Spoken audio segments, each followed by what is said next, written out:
A mentor to me is someone who's interested in who you are as a person and what you might become and what you might contribute to the community.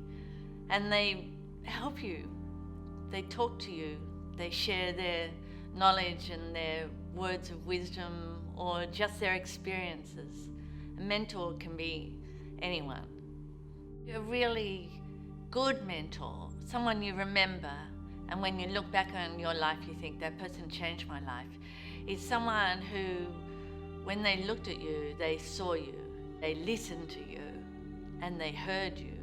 I've written a letter to a mentor I had many years ago, and she was actually my headmistress in the last 2 years of my schooling, and she was an amazing woman, and that's who my letter is to.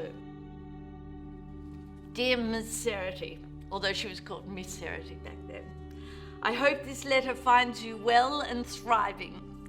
I did not take any notice of poetry before I met you, so I went to your sessions reluctantly. I think I probably groaned and rolled my eyes and made comments about how could old and unfamiliar poetry possibly relate to our young modern lives, how boring, what a waste of time.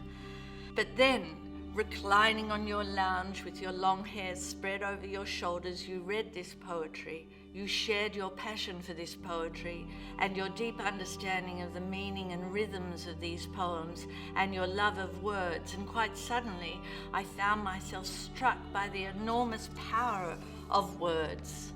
I remember distinctly the moment when what you were sharing with us suddenly became clear.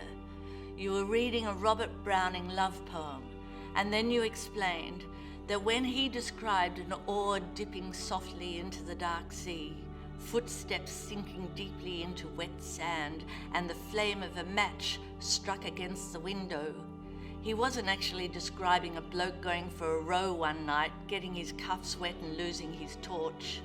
He was actually describing an erotic and passionate encounter. And I remember the sudden realization and an epiphany of emotional response which became a turning point in my life. I suddenly understood and felt the power of words, of language, the way words could describe feelings that a teenager like me could never talk about, the way words could express love and lust and romance and fear and grief and anger and loneliness. The way words could help make sense of a world which often seemed confusing and difficult and dark, that writing could explain and untangle my feelings, that it could soothe and heal my anxieties and fears and sadness and grief, that I was not alone with my feelings, that these were shared human emotions, and that this could lead to acceptance and happiness. It was as if a door had suddenly opened, and I was shown the way to make sense of my life and the world around me. And if I couldn't make sense of it by the time I'd finished writing about it, I would then accept that my troubles made no sense in the first place and be able to move on. Writing and words became an essential part of who I was and how I made sense of my feelings. Writing was liberating. It was my therapy, my calming voice, or my extreme venting. Words also enabled me to live a much more exciting world than was actually real. Or maybe they enabled me to actually see the exciting world we all live in, to articulate how endlessly interesting life is. A road is not just a road. A sea is not just a sea. A trip to the shops is not just a trip to the shops. I was not just a waitress. That is why, Miss Serity, I want to thank you for taking the time to open our minds to poetry and words and their beauty and mystery and their infinite ability to change the way we see ourselves and the world. We are all on journeys that can be as exciting as our imaginations let us believe it is. Not that I'm doing a magnificent job of using words to express myself in this letter, but I want you to know that words and reading them and writing them became the scaffolding of my life. They have held me up and they have sustained me emotionally and spiritually through good times and hard times.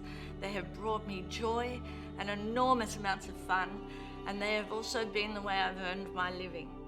I've tried looking you up on the internet to see what you are doing now. It's been nearly 40 years since you held those soirees.